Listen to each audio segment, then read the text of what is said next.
Connor could not lay black and brown folks low, if Jim Clark in Selma could not lay black and brown folks low, if Lester Maddox in Georgia could not lay black and brown folks low, that Donald John Trump ain't gonna be the one, y'all. So just know that.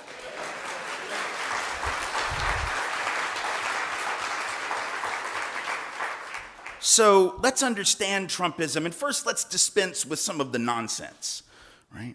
Because there are still a lot of people who would have us believe that everything I just said, however much it might be pretty rhetorically, that it isn't really fair, because after all, it's not right of me to suggest that Trumpism is first and foremost a white nationalist project.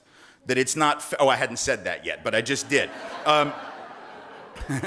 But that's not fair, Tim, because, you know, these are folks who are first and foremost motivated by their economic anxiety. Here's how we know that that isn't true. Right. First, we know it's not true because if Trumpism were rooted mostly in economic anxiety, black and brown folks would have been lined up around the block to vote for him, right? Because when it comes to economic anxiety, people of color are the ones who always, both quantitatively and qualitatively, have a disproportionate share of it.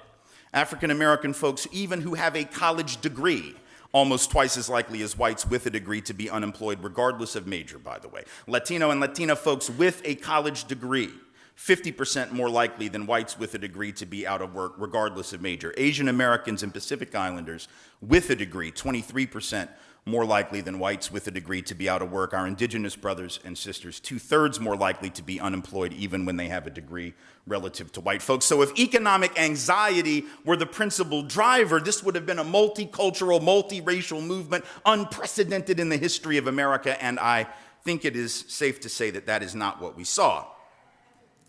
That isn't to say economic anxiety isn't in the picture, though. Right? See, this is the mistake we make in this country, I think, sometimes when we talk about class and race as separate phenomena, that we ignore that, yes, it was about economic anxiety, but only in relation to a backdrop of white supremacy and privilege. And what I mean by that is that white identity for hundreds of years, going back to the colonial period, has been about the connection symbolically of whiteness to a form of caste superiority, even when one's class position was wanting and lacking, right? In other words, it was the way to tell even the poorest white person that you're better than even the best off person who isn't designated as white. It was what W.E.B. Du Bois would later call the psychological wage of whiteness. And that is the coin of the realm in this culture and has been for a very long time, especially if you're suffering, right? Because if you're rich, this is redundant, right? This skin, this is redundant. For Donald Trump, this is redundant, right? For Bill Gates, this is redundant. For anyone who has a whole lot of money, right? For those 38 people in this country who have the same net worth as the bottom half, because those are the numbers, by the way, this is redundant. But for the poor, white, Appalachian coal miner or assembly line worker in Pennsylvania, this is often all they got, and they will cash that check, because this culture has told them that it has value. So that's our dilemma. It isn't that they don't suffer economic anxiety, it's that they suffer it, and by God, they weren't supposed to have to. Right? There's this thing called expectationalism, which I don't know if it's a thing, but it's a word. Maybe I made it up. I don't know. I like it. And one of the privileges and perks, I suppose, of being a white male is I can just make up words and get away with it. So I'm going to use that when it serves a positive function, right?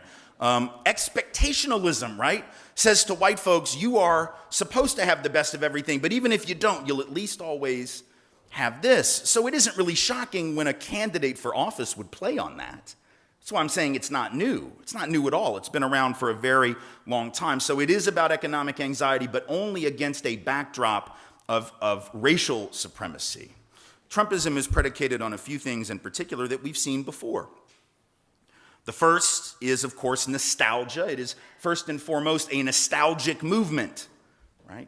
That's why the hat says, "Make America Great Again," right? It doesn't say, "Let's make America great for the first time because we really haven't ever gotten it right before." Not only because that won't fit on the hat, but because the people who crafted the slogan wanted to appeal, much like the Tea Party did before them, to a nostalgic past. And I know a little something about nostalgia because, like I said, I'm from the South, and we do that with grits. Like, that is what we do, right? I mean, we had that song. You've heard the song, right? wish I were in the land of cotton. Old times there are not forgotten. Look away, look away, look away, Dixieland. And if y'all think the South lost the Civil War, you haven't been paying attention. Right? Just telling you the truth, see. Sometimes victories take a really long time to manifest and materialize, and folks go to sleep. But that's what we do. We do nostalgia.